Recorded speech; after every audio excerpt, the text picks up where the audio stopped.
The following manuscript was found in an abandoned and hidden laboratory discovered deep in an Alaskan forest. The laboratory consisted of an observation room and a containment room. The containment room was barricaded and locked, and the entire lab seemed to have caught fire at one point. Traces of blood were found after the containment room was breached, and a window was shattered. The exact nature of this lab is yet undiscovered. It was simple, we thought. Take a few chromosomes, slice them up, put them over here, and hey, perfect human being. I'm still not sure what went wrong. Maybe a miscalculation, a misprocedure, or maybe something beyond our control. Who knows? We, a few of my psychologist colleagues and I, were intrigued by human emotion. Anger, despair, euphoria. Was it possible to lock the mind into one emotion?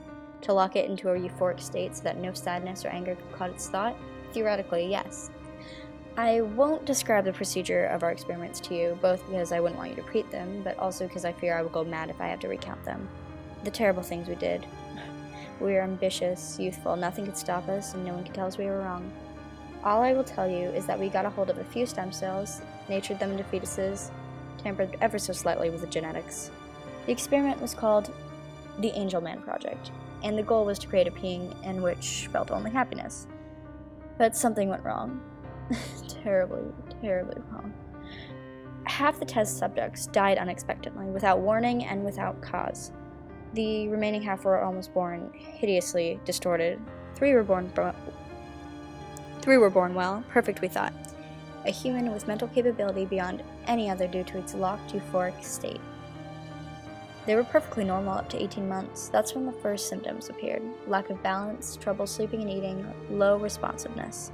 We all panicked on the inside, of course, but on the outside we remained calm and continued the project. We should have ended there.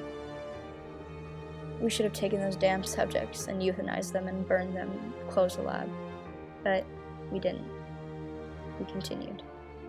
Things only got worse. The subjects' movements became increasingly sporadic, and they could not utter words, although they could laugh, and did so often, much too often.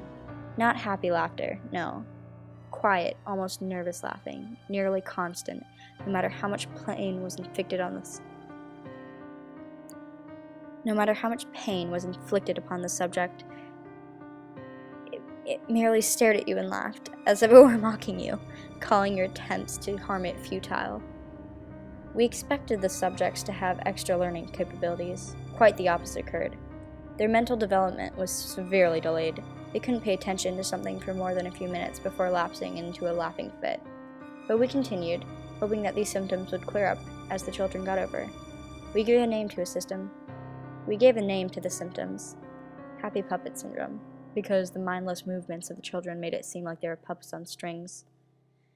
5 years into the project, we realized there was no hope. Yes, it took us that long. We could no longer stand the incessant laughing of these children as if they already knew something we did not, as if some kind of joke passed between them. To look at a child and see it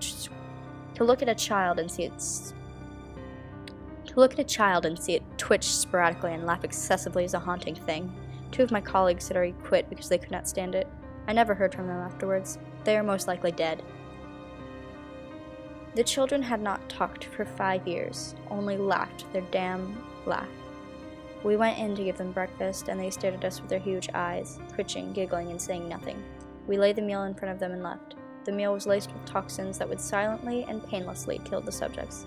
It was a painful thing to do, but it had to be done. However, it would not be that easy.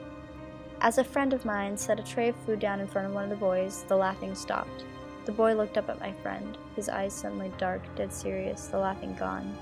They continued to stare at him and twitch for a while. My friend was in shock and would not move. My colleagues and I stood with a pen and notepad ready to take notes. Suddenly, my friend fell to his knees, grasping his head and yelling furiously. He appeared to be in tremendous pain. My colleagues and I were so surprised by this, we could do nothing but sit and watch. My friend collapsed to the floor, yelling curses. He jerked violently a few times, and then snapped his neck and went limp. I held back the urge to be sick, more successfully than a few of my colleagues. Something about this was not normal. A dark presence seemed to tower over us. We immediately sealed the entrance. The boy stopped, looked at the door, and laughed. He fell to the floor, twitching and rolling around, insanely laughing. The 2 others did the same. After a few minutes, the fit ceased, and they stood up, still twitching. still giggling. The lights went out. I heard crashes, glass shattering, screams. The most terrifying thing of all were the haunting whispers, coupled with the quiet laughing.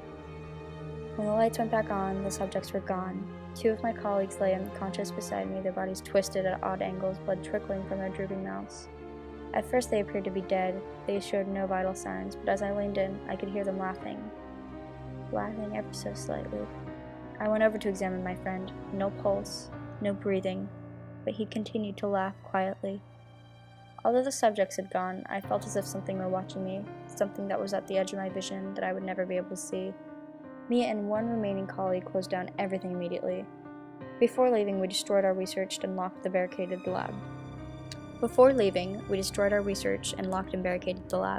I lost communications with my colleagues. I presume they are dead.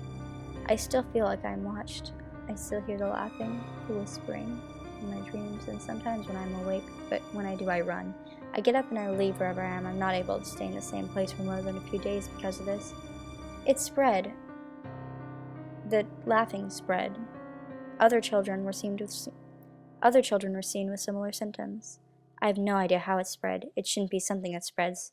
Somebody somewhere made something up about the disjunction of the 15th chromosome that kept the people happy and in the dark, for now. The disease was coined Angel Man Syndrome. So far the spawns are not dangerous, but I know the original still lurks somewhere. I know they are coming for me. I know they will find me. I accept this. It is what I get for attempting to tamper with nature. I leave this letter here as more or less a warning. They're coming for you too. They're coming for all of us. If you ever hear whispering, laughing at the edge of your hearing, run. If you ever feel as if something stands right at the edge of your sight but you cannot look at it, run. Also, I warn you this. 1. Do not tamper with what is not yours. 2. Even angels can be demons in disguise. And 3. Do not come for me. I'm as good as dead.